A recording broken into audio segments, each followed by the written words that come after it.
Welcome to today's Explainer, everyone. Today we're unpacking the truly devastating events that just unfolded outside Caracas, Venezuela. It's an absolutely heartbreaking situation. We're talking thousands of people killed and thousands more still missing in the rubble. But as we dig into the source material today, we're going to discover something completely unexpected. We're going to see exactly how global geopolitics and subterranean geology literally collided to create this catastrophe. So, let's dive right into the core mystery here. How exactly did a sudden oil boom trigger a 126-year seismic anomaly? Now, I know connecting a tragic Wednesday evening building collapse in Venezuela to global supply chain shifts in the Middle East, well, it sounds a little far-fetched, right? But that is exactly what our source data lays out.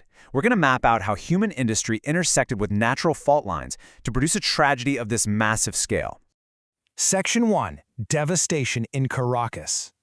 Okay, so this was basically a terrifying story of compounding disaster. The first shock that registered was a massive 7.2 magnitude earthquake. But then, just seconds later, a devastating 7.5 magnitude quake hit. Now, because the time between these two earthquakes was so incredibly short, people on the ground actually thought it was just one huge continuous tremor. But that second, stronger quake, that was the killing blow.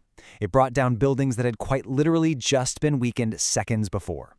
And what's really crazy here is that even though the fault line was way south of the capital, the tectonic plates struck each other with such incredible force that Caracas felt the absolute full, devastating impact. Now, to really grasp this, we need to understand the historic rarity of what just happened. These were the largest tremors in Venezuela since a 7.7 magnitude earthquake way back in 1900. Think about that for a second. This catastrophe violently shattered a 126-year period of relative seismic quiet in the country. And obviously, that left seismic experts scrambling, asking, why now? What just happened? Which brings us to Section 2, a seismic rarity explained. So while folks in Venezuela thought they were feeling one massive tremor, seismic experts actually have a very specific technical term for this.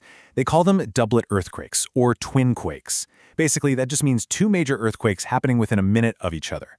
Now, Venezuela does have a fault system in the south that's actually kind of similar to the famous San Andreas Fault in California, capable of sending huge ruptures for miles. But to figure out what made these specific twin quakes so incredibly rare, we have to zoom in on the fault lines themselves. And this brilliantly illustrates the anomaly that completely stunned seismologists. So in a standard doublet quake, like the one detailed on the left, the tremors almost always occur on different, nearby fault lines at the same time. The first tremor hits one fault, the second hits its neighbor. Simple enough. But look at Wednesday's quake on the right. Both of those twin quakes happened on the exact same fault line, back to back in just a matter of seconds.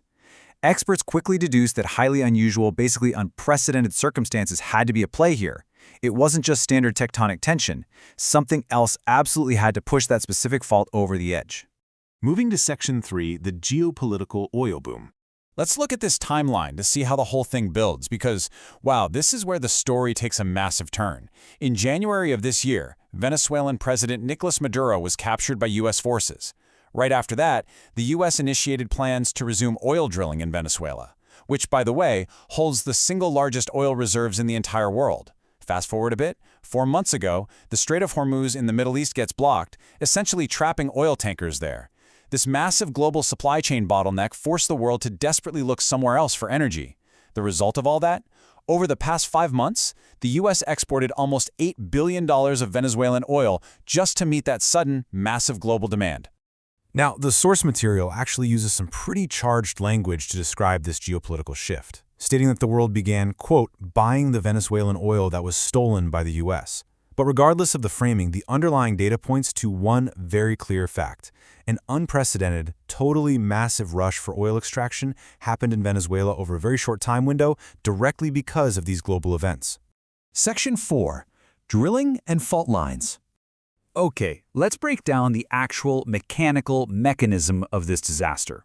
When you drill for oil on this kind of scale, step 1 is that you leave behind plenty of really deep holes in the earth. We're talking plunging hundreds of feet down.